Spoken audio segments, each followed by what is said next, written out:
میرے رب ہجوم غم میں تجھے جب کبھی پکارا۔ فصیح الدین صاحب مہاراشٹر سے سوال کرتے ہیں، نور الدین، شمس الدین، قمر الدین، امام الدین، اس طرح کے نام رکھنا حرام ہے یا مکروہ ہے؟ بعض لوگ کہتے ہیں حرام ہے، بعض لوگ کہتے ہیں مکروہ ہے۔ تو دیکھیے، نہ تو حرام ہے اور نہ ایسا ہے کہ اگر رکھ لیں گے تو آپ گنہگار ہوں گے۔ ایک زمانہ تھا جب بادشاہوں اور امیروں کی طرف سے علماء کرام کو اس طرح کے القاب، خطابات دیے جاتے تھے، جیسے آج کل ہمارے یہاں تو نام اور ہوتا تھا اور ان کو خطاب ملتا تھا نور الدین کا، نام کچھ اور ہوتا تھا، احمد، محمد، عبد الرحمن، عبداللہ، اور خطاب ملتا تھا شمس الدین کا۔ تو یہ شمس الدین، قمر الدین، نور الدین، امام الدین، یہ سب اصل میں نام نہیں تھے، یہ لقب تھے، پہچان کے لیے۔ یہ خطاب تھے بادشاہوں کی طرف سے دیے گئے، یا کسی بڑے عالم کی طرف سے اس کی خدمات کے اعتراف میں اس نے کام کیا جس سے دین کو ترقی ہوئی، فائدہ پہنچا، تو اس کو کہہ دیا کہ یہ نور الدین ہے۔ اب انہوں نے اس کو بطور لاحقہ کے اپنے نام کے ساتھ لگا لیا، نور الدین محمد بن عبداللہ بن احمد۔ ایسے ہی کسی صاحب نے دین کی بڑی خدمت کی، احادیث کی، تفسیر کی، قرآن کی، تو ان کو لقب کسی عالم نے دیا یا کسی امیر نے دیا، کسی بادشاہ نے دیا، شمس الدین۔ تو یہ لقب کسی کا دیا ہوا در حقیقت ان نیک اعمال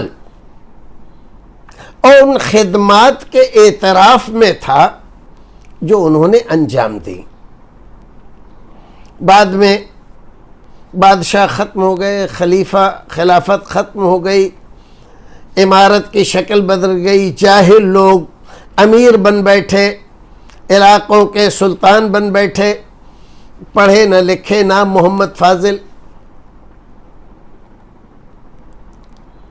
استعمار کا غلبہ ہوا، اکثر ممالک اسلامیہ پر غیروں کا تسلط ہو گیا، تو وہ جو سارا نظام و سیٹ اپ تھا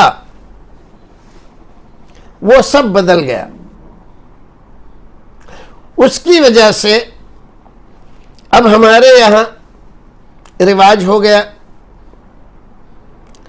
جو پٹھان لوگ ہیں وہ اپنا نام الگ انداز سے رکھیں گے، سید صاحب اپنا نام الگ انداز سے رکھیں گے، جو شیخ لوگ ہیں وہ اپنا نام الگ انداز سے رکھیں گے، اور جو بیچارے اور طبقات کے ہیں وہ اپنا الگ انداز سے رکھیں گے۔ یہاں طبقاتی نظام کا بدبودار تصور مسلمانوں میں پھیلا دیا گیا۔ اب آج کل ہمارے یہاں عام طور پر پیشہ ور برادریوں میں، شیوخ میں نور الدین، شمس الدین، قمر الدین اس طرح کے نام رکھنے کا رواج ہو گیا۔ تو یہ رواج پڑ گیا ہے۔ اس لفظ کے معنی کی طرف آپ دیکھیں آج بچہ پیدا ہوا، اس کا نام ہم نے نور الدین رکھ دیا. بڑا ہونے کے بعد وہ کام کیا کر رہا ہے؟ دین کی روشنی کو دوسرے لوگوں تک پہنچائے، اس کے بجائے وہ فسق و فجور میں پڑا ہوا ہے. ایک کا نام ہم نے شمس الدین رکھ دیا، اور وہ شمس الدین بن کے دین کا آفتاب و مہتاب بن کر فسق و فجور کو بڑھا رہا ہے، گمراہیوں میں اضافہ کر رہا ہے، رقص و موسیقی کا دلدادہ ہے. تو نام تو کچھ اور ہے اور کام اس کا کچھ اور ہے. برعکس نہند نام زنگی کافور، تو شکل تو کالی کلوٹی ہے اور نام کیا رکھا؟ کافور. کافور تو سفید ہوتا ہے براق، تو کالے کلوٹے آدمی کا نام کافور رکھ دیا.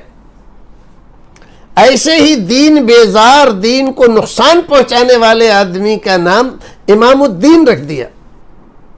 اس اعتبار سے یہ نام غلط ہے، اس اعتبار سے یہ نام اس لائق ہیں کہ ان کو بدلا جائے. ورنہ اگر ماں باپ نے اس لیے نام رکھا ہے کہ یہ دین کے اضافے کا، دین کی نشر و اشاعت کا سبب بنے گا، خدمت گار رہے گا، تو اس چیز کو بچپن سے اسی طرح سے پروان چڑھانا چاہیے. مدارس میں بھیجیں، علماء کرام کے پاس بھیجیں، ان کو تعلیم دلائیں، تو وہ شمس الدین، نور الدین، امام الدین بن سکتے ہیں. ورنہ یہ دین بیزار لوگ ہیں، دین کو برباد کر رہے ہیں اور دین کو بدنام کر رہے ہیں. اللہ رب العزت ہمیں اور آپ کو نیک عمل کرنے کی توفیق عطا فرمائے.